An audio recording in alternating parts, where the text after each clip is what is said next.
ఎక్కడ దరిద్రం ఉన్నా ఈ స్తోత్రాన్ని చదువుకుంటే వాళ్ళకి లక్ష్మీదేవి యొక్క కటాక్షం కలుగుతుందని లక్ష్మీదేవి యొక్క అభయం. అందుకే అప్పటి నుంచి ఇప్పటికీ కనకధారా స్తోత్రానికి ఆ శక్తి అలాగే నిలబడిపోయింది. ఎప్పటికీ ఆ స్తోత్రానికి ఆ శక్తి అలాగే ఉంటుంది. అందులో శంకరులు లక్ష్మీదేవిని పిలుస్తూ గీర్దేవతేతి గరుడధ్వజ సుందరీతి శాకంభరీతి శశిశేఖర వల్లభేతి సృష్టి స్థితి ప్రళయకేష సంస్థితాయి అని పిలిచారు. అమ్మ, నువ్వు గీర్దేవతేతి, బ్రహ్మశక్తి అయిన సరస్వతి నువ్వే.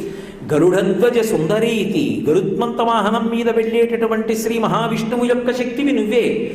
శాకంభరీతి శశిశేఖర వల్లభేతి, శుక్లపక్ష తదియ నాడు ఉండేటటువంటి చంద్రరేఖని కిరీటమునందు అలంకరించుకున్న పరమశివుని యొక్క శక్తి అయినటువంటి రుద్రానివి నువ్వే.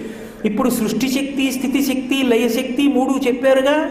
మళ్ళీ ఇప్పుడు శాకంభరీతి అన్న మాట శంకరాచార్యుల వారు వాడటం ఎందుకు?